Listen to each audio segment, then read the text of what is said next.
Fatihah.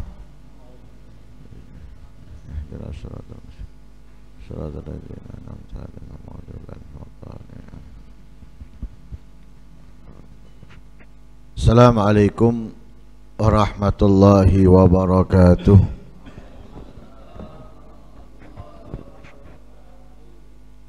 Bismillah walhamdulillah. Wassalatu wassalamu ala sayyidina Rasulillah Muhammad ibn Abdullah wa ala alihi wa sahbihi wa man walah. Wa la hawla wa la quwata illa billah. Nawaina ta'allum wa ta'lim wa naf'a wal intifa' wa tadhakkura wa tadhkir wal ifadata wal istifada wal hatha ala tamassuki bi kitabillahi wa sunnati rasulihi wa du'a ilal huda wa dilala alal khair ibtigha'a wajhillahi wa mardatihi wa qurbihi wa thawabihi minallahi ta'ala. Qala al-musannif rahimahullah wa nafa'ana bihi wa ulmikum fid darain amin. Man salaka malak wa man hada halak. Man salaka, siapa yang berjalan, malak, dia mendapatkan dan meraih. Wa man hada, dan siapa yang berpaling, menghindar atau menjauh, halak, binasa. Man salak, siapa yang berjalan, yaitu di dalam jalannya Nabi Muhammad SAW,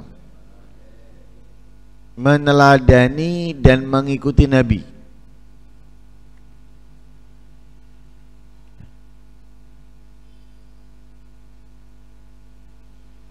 dengan menjalankan kesunahan-kesunahannya,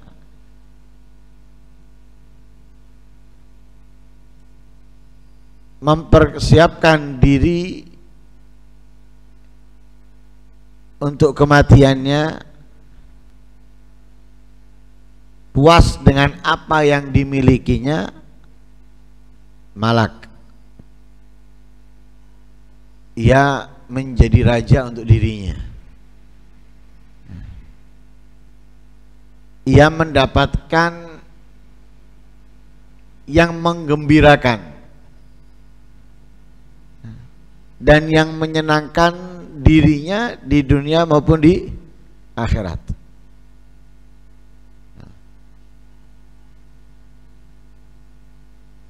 Karena orang kalau sudah meneladani Nabi Muhammad,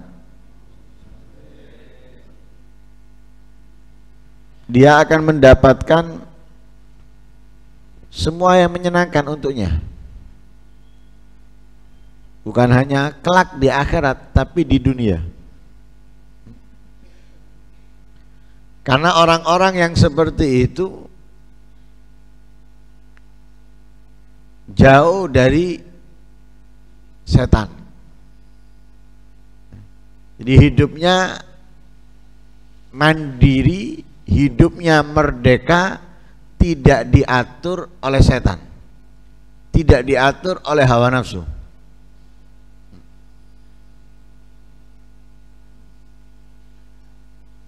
Dalam ayat Al-Quran Allah berfirman,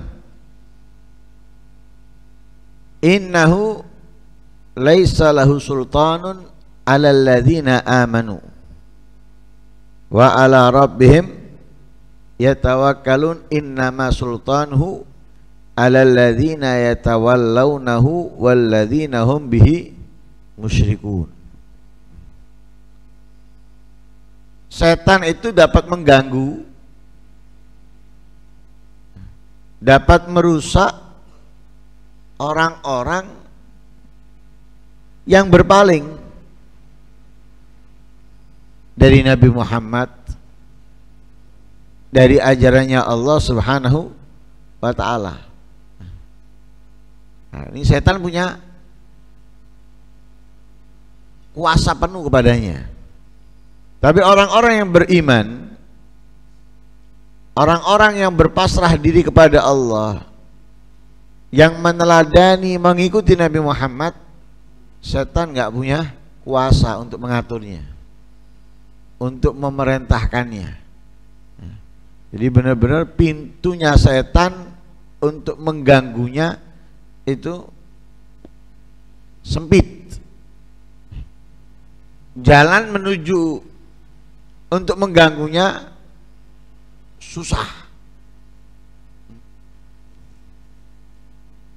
Karena itu setan itu ketika diusir sama Allah,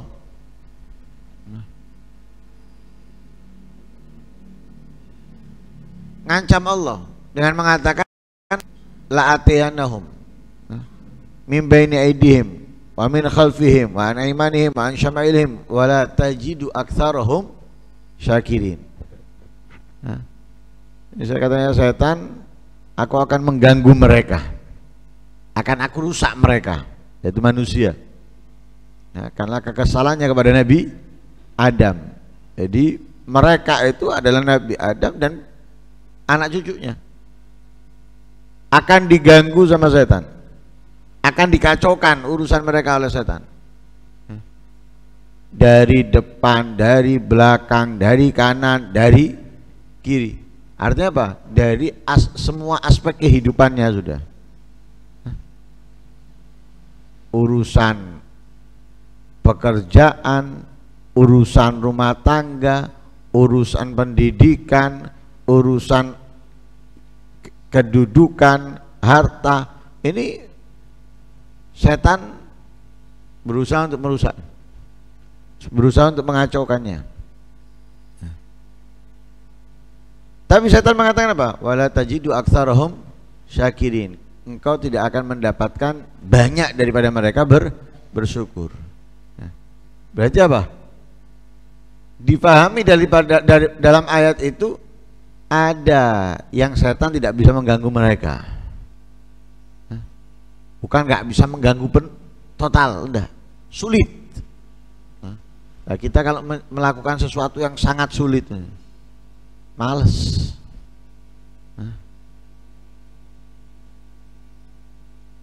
Lebih banyak kita hindari, kita jauhi. Tapi yang mudah kita melakukannya. Setan juga gitu. Itu sulit, setan akhirnya wegah, males. Tapi yang mudah, gampang, nah itu yang dikacaukan oleh setan. Nah, jadi orang yang beriman, orang yang bertawakal, orang yang meneladani Nabi, setan jalannya untuk merusaknya atau mengaturnya itu kecil, susah, berat, nggak punya kuasa. Tapi kalau orang-orang yang berpaling dari Allah, berpaling dari Rasul Shallallahu Alaihi Wasallam, setan punya kuasa betul, diatur, bunuh, buat ini, lakukan A, dilakukan, tinggalkan ini, ditinggalkan, punya kuasa penuh setan. Nah, karena itu orang yang meneladani Nabi, yang mengikuti Nabi Shallallahu Alaihi Wasallam,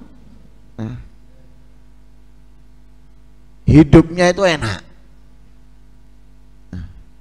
Nggak ada orang yang meneladani Nabi hidupnya susah, itu tidak ada. Hidupnya enak. Dan mereka itu kalau sumpek, bingung, obatnya nggak perlu berdiri, nggak perlu bangun dari tempatnya. Kita kalau pusing kepala, butuh minum obat. Kalau nggak tidur, itu pun terkadang bangun tidur belum tentu hilang pusingnya. Tapi kalau orang beriman bingung, sumpek, mudah obatnya mereka berzikir. hilang sudah. Bersolawat hilang sudah. Nah, karena itu Allah dalam ayat Al-Quran, alladzina amanu wa tatma'innu qulubuhum bidzikrillah, ala bidzikrillah tatma'innul qulub. Dengan berzikir tenang sudah. Nah, bingungnya, resahnya, sumpeknya hilang. Kita coba berzikir, hilang. Di rumah mari tukaran, kemudian mengikut yasinan atau istighosan, kira-kira hilang. Ya ndak, melune ambek cemberut.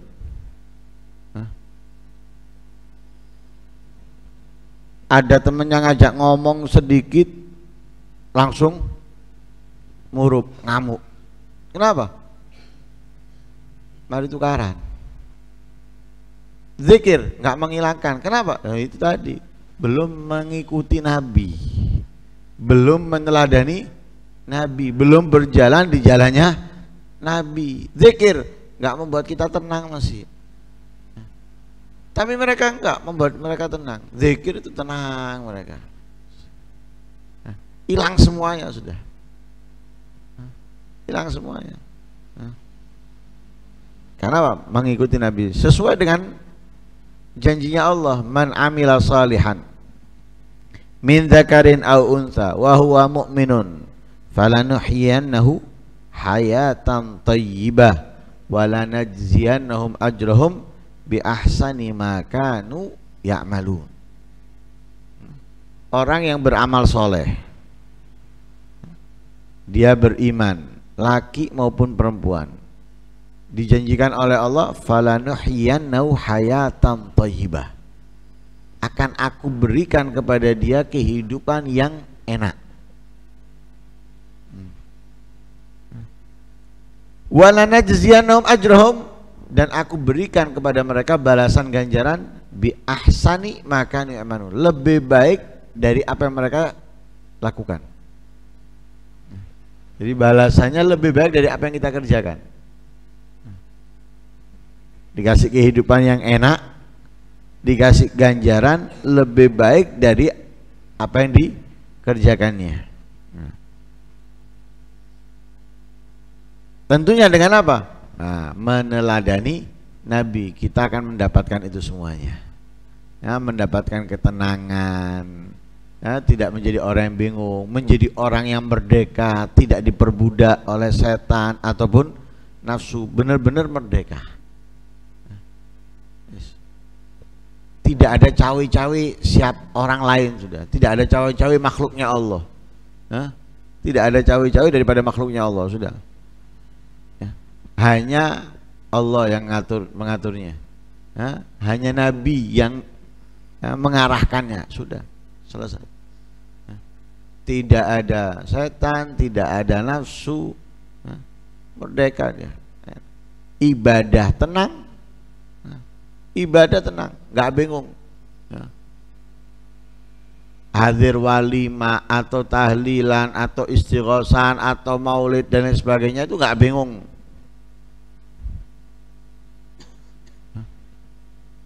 Per menit ngelihat jam. Itu apa? Kapan buyar? Kapan mari ini? Baru datang, yang dilihat jam, yang dikubui buyari.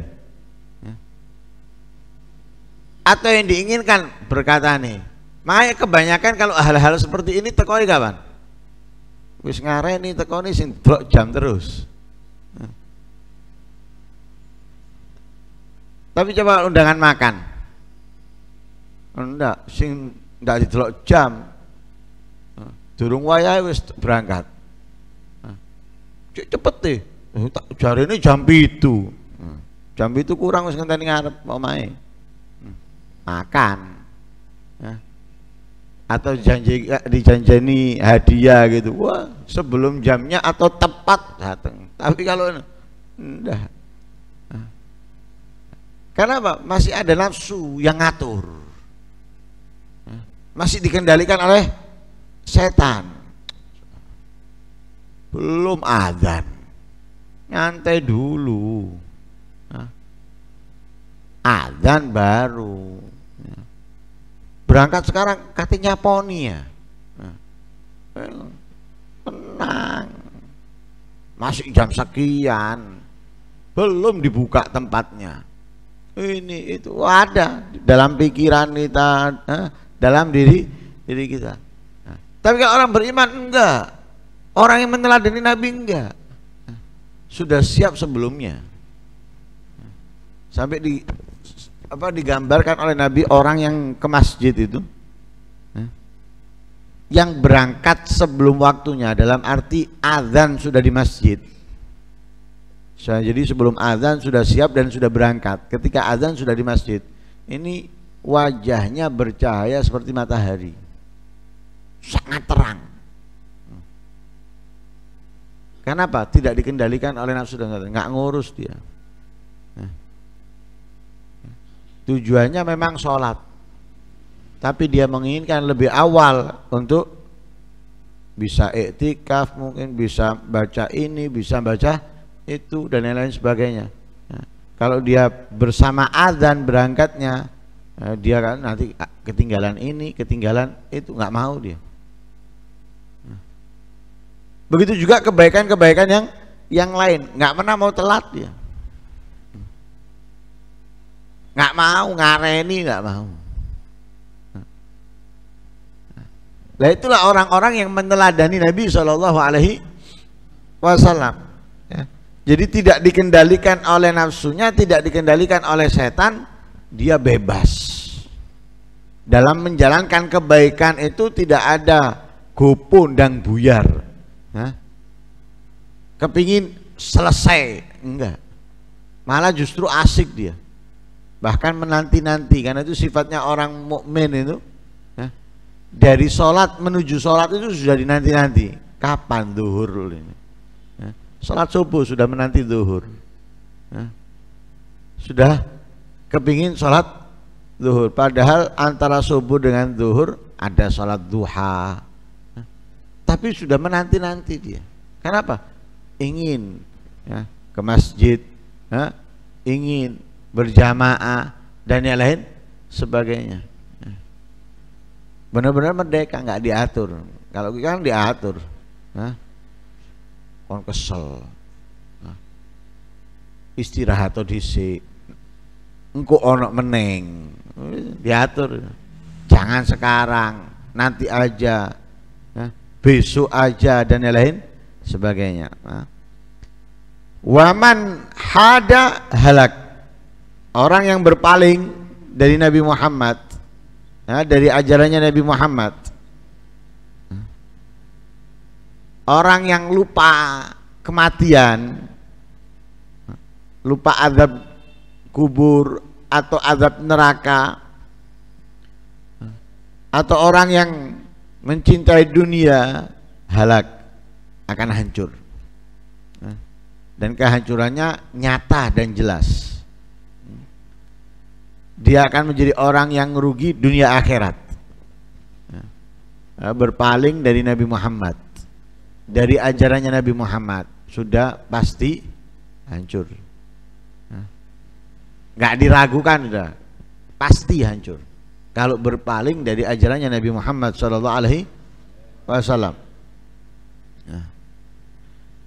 Sebagaimana Allah berfirman dalam ayat Al-Quran, wa may yushakikir rasula min ba'di ma tabayyana lahul huda wa yattabi' ghaira sabilil mu'minina nuwallihi ma tawalla wa nuslihi jahannam wa sa'at masira. Wa may yushakikir rasul, orang yang menyalahi Nabi, tidak mengikuti Nabi, tidak menyalahkan Nabi, bertentangan dengan Nabi, mimba di mata bayyana lahul huda,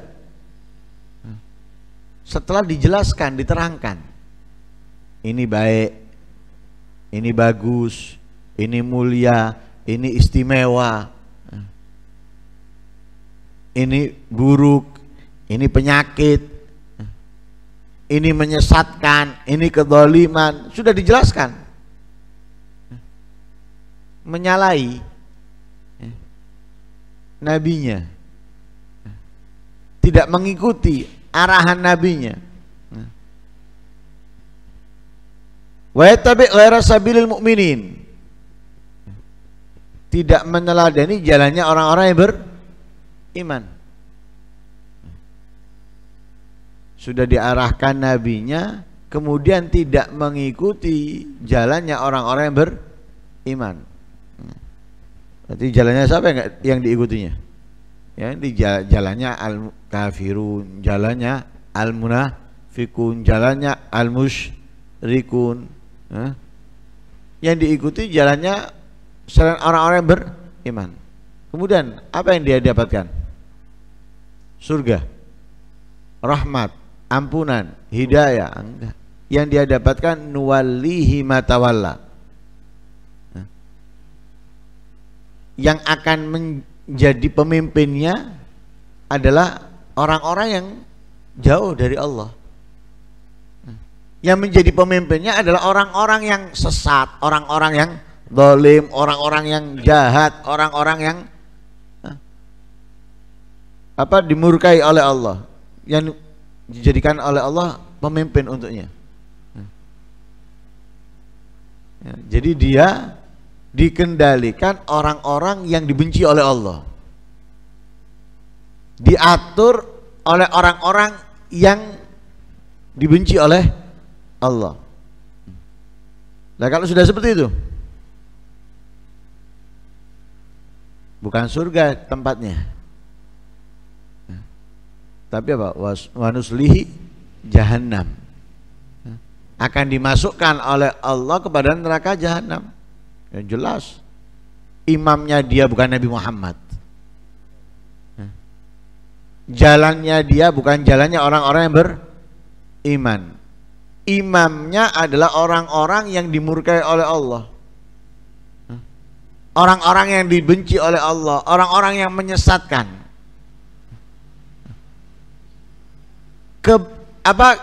Aktivitasnya adalah kemaksiatan, aktivitasnya adalah kejahatan, aktivitasnya kemungkaran. Kalau sudah seperti itu, nuslihi jahannam, dimasukkan ke neraka. Dan neraka itu saat masirah, tempat ujung kembali yang paling buruk. Karena nggak ada kemuliaan di dalamnya, tidak ada keistimewaan sedikit pun, tempat kehinaan, tempat penyiksaan. Na'udzubillah min dzalik.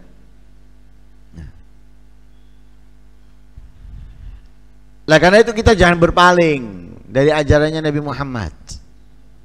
Jangan menjauh dari apa yang dijelaskan, yang telah disampaikan oleh Nabi Muhammad Sallallahu Alaihi Wasallam. Yang minimalnya agar kita tidak menjauh dari Nabi Muhammad dan ajarannya, kita harus ingat bahwa kita ini hidup di dunia tidak lama, apalagi abadi. Tidak lama, apalagi abadi. Pasti akan kita tinggalkan dunia ini. Lah meninggalkan dunia ini agar kita bahagia nantinya, perlu dan sangat penting meninggal dalam keadaan diridhoi oleh Allah. Karena kalau kita meninggal dalam keadaan diridhoi oleh Allah, kuburan itu menjadi kebunan surga. Otomatis kehidupan setelah kuburan akan lebih mudah dan lebih menyenangkan. Tapi kalau kita meninggal dimurkai oleh Allah Subhanahu wa taala, maka liang lahat kita itu pintu pertama neraka, dan setelahnya akan lebih sulit dan lebih menyakitkan. Sehingga diceritakan Sayyidina Utsman bin Affan pernah berhenti itu di depan kuburan, menangis. Sayyidina Umar itu sampai membasahi jenggotnya, menangis sampai jenggotnya basah. Ada yang menegur Sayyidina Utsman, tadkurul jannah wan nar la tabki wa tabki min hadha. Engkau ini ingat surga, ingat neraka, nggak nangis, tapi kamu menangis karena ini, karena melihat kuburan. Dijawab, karena logika kalau kita ingat neraka kan lebih menakutkan, lebih mengerikan. Tapi orang nggak sadar bahwa kuburan ini pintunya neraka. Ketika ditanya, engkau ini menangis karena ini tapi tidak menangis karena neraka dan lain sebagainya. Dijawab sama Sayyidina Utsman, inna Rasulullah sallallahu alaihi wasallam qala, innal qabra awwalu manazilil akhirah, fa inna jaminhu fama ba'dahu aisaru minhu, wa illam yanju minhu fama ba'dahu asyad minhu. Katanya jawabannya Sayyidina Utsman, Rasulullah itu pernah bersabda, kuburan ini adalah pintu atau langkah pertama akhirat. Di langkah pertama menuju ke akhirat. Jika seseorang itu selamat di langkah pertamanya, yaitu di kuburan, fama ba'dahu aisar minhu, setelahnya akan lebih mudah, lebih ringan. Kuis saja kuis. Kalau pertama itu dihadapi dengan mudah, gampang. Tapi kalau pertanyaan pertama sudah kesulitan, apalagi kedua dan seterusnya. Seperti anak belajar, mau di sekolah atau di pondok. Kalau pelajaran pertamanya nggak serius, maka pelajaran kedua, ketiga akan lebih sulit. Tapi kalau dia pertama serius, dihafal, difahami, dan lain sebagainya, setelahnya akan lebih mudah dan lebih mudah. Nah, itu ibarat kuburan. Orang masuk kuburan, di dalam kuburan mudah bagi dia. Pertanyaan mungkar nakir gampang dia menjawabnya, maka perjalanan setelahnya akan lebih mudah, lebih gampang. Tapi kalau dia masuk kuburan, dalam kuburan dia sudah kesulitan, kesusahan, maka setelahnya akan lebih sulit. Itu ditangisi sama Sayyidina Utsman. Nah, sama Sayyidina Utsman ditangisi. Kenapa? Ini tempat langkah pertama kita ini, sulit atau mudah kita di dalamnya, selamat atau tidak kita di dalamnya. Selamat, kita akan beruntung, akan lebih mudah. Nggak selamat, naudzubillah min dzalik. Lah karena itu kita hidup di dunia ini jangan sampai berpaling dari Rasulullah, apalagi dengan melupakan kematian atau tertipu dengan dunia. Berpaling dari Rasulullah karena tertipu dengan dunia. Dan Nabi pun sudah mengatakan, Nabi sudah menyatakan dalam hadisnya, ta'isa abdud dunya, ta'isa abdud dinar. Nabi pernah mengatakan, celaka hambanya dunia, celaka hambanya dinar.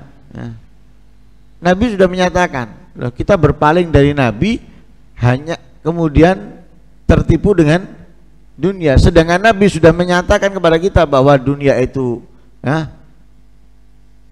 ra'su kulli khati'atin, dan Allah pun sudah menjelaskan dalam ayat Al-Quran dan yang lain sebagainya. Sehingga Al-Habib Abdullah Haddad pun dalam qasidahnya beliau mengatakan apa? Wa ma hadhihi dunya bidari iqamatin wa ma hiya illa kattariqi ilal watan. Dunia ini bukan tempat tinggal. Tapi dunia ini hanya tempat kita lewat untuk menuju tempat yang kita tuju. Jadi hanya lewat, bukan tempat untuk kita tinggali. Makanya kita lewati hari, pekan, bulan, tahun, kita lewati. Setelah itu kita tinggalkan semuanya itu. Hari Sabtu sudah kita tinggalkan, ya. Hari Ahad pun nanti akan kita tinggalkan. Ketemu satu pekan, ketemu satu bulan, ketemu satu tahun, ketemu, kita tinggalkan semuanya. Menuju mana? Watan, tempat tinggal, ya, yang abadi, yang selama-lamanya. Kita nggak akan meninggalkannya, akhirat. Karena itu, wa ma hadi dunya bidari iqamatin, wa ma hiya illa kattariqi ilal watan. Nah, karena itu semoga kita tidak jauh dari apa yang diajarkan oleh Nabi Shallallahu Alaihi Wasallam, dan semoga kita bisa terus, ya, meningkatkan kedekatan kita, ya, kepada Nabi Muhammad Shallallahu Alaihi Wasallam, dan menjadi orang-orang yang, ya, kehidupannya penuh dengan apa yang telah diajarkan oleh Rasul Shallallahu Alaihi Wasallam. Amin Allahumma amin. Wassallallahu alaihi wasallam Muhammadin wa ala alihi wasallam. Alhamdulillahi rabbil alamin.